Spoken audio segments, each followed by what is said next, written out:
Don't think you get to see my cat's balls without hearing the story that goes behind it. The very first cat that I got for breeding was a female, Ursula. She was a black tortie, and I got her, she was 6 months old.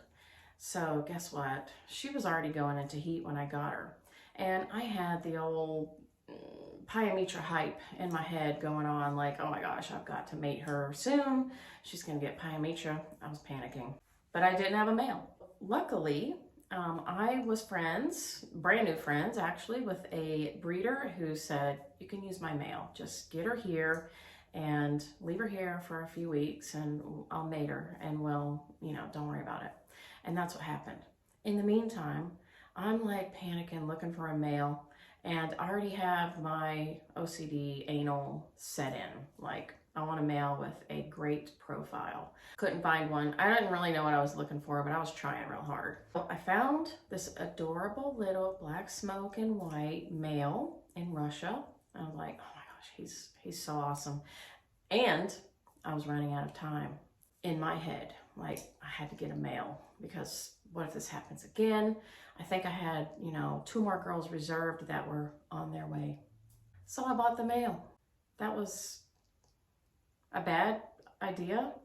I don't know what she did in the photos when I asked her to show me the profile and the video, but it looked halfway decent when she showed it to me from Russia. When he got here, no. Terrible. He should not have been sold to me as a breeder.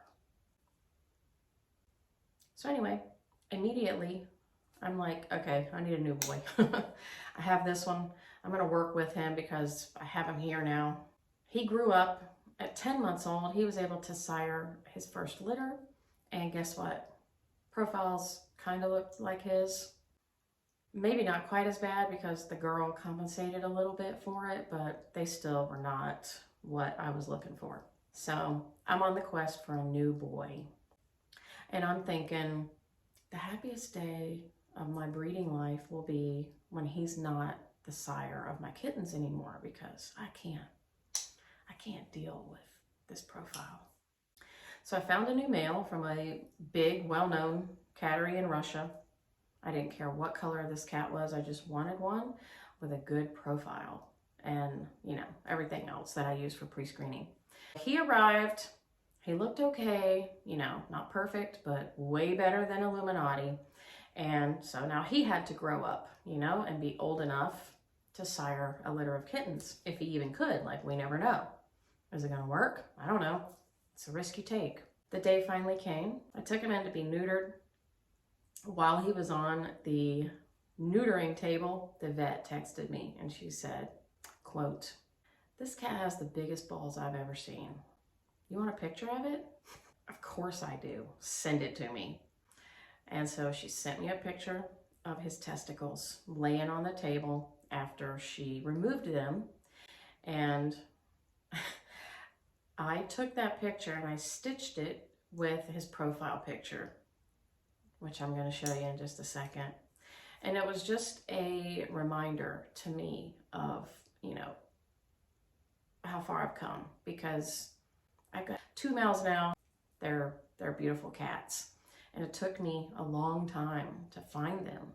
It's really hard to find a beautiful cat, that has everything that you want. It's really hard. And so I keep this picture on my phone and I look at it all the time to remind myself that, everyone starts somewhere, and that everything, from the beginning is just progress. And I've made a lot of progress in my type of my kittens, because I was not going to settle for that. There's no way. So if, you're at a place right now where you're working with something that you're not extremely happy with, then just work on replacing that cat and, getting something better and constantly improve. That's what we do. We're always looking to improve in health, temperament, and type, all 3 areas. And him just happened to be type that I needed to work on. Work with what you have, look to always be improving, and do a good service to the breed that you're working with. Now, without further ado, I will show you cat balls.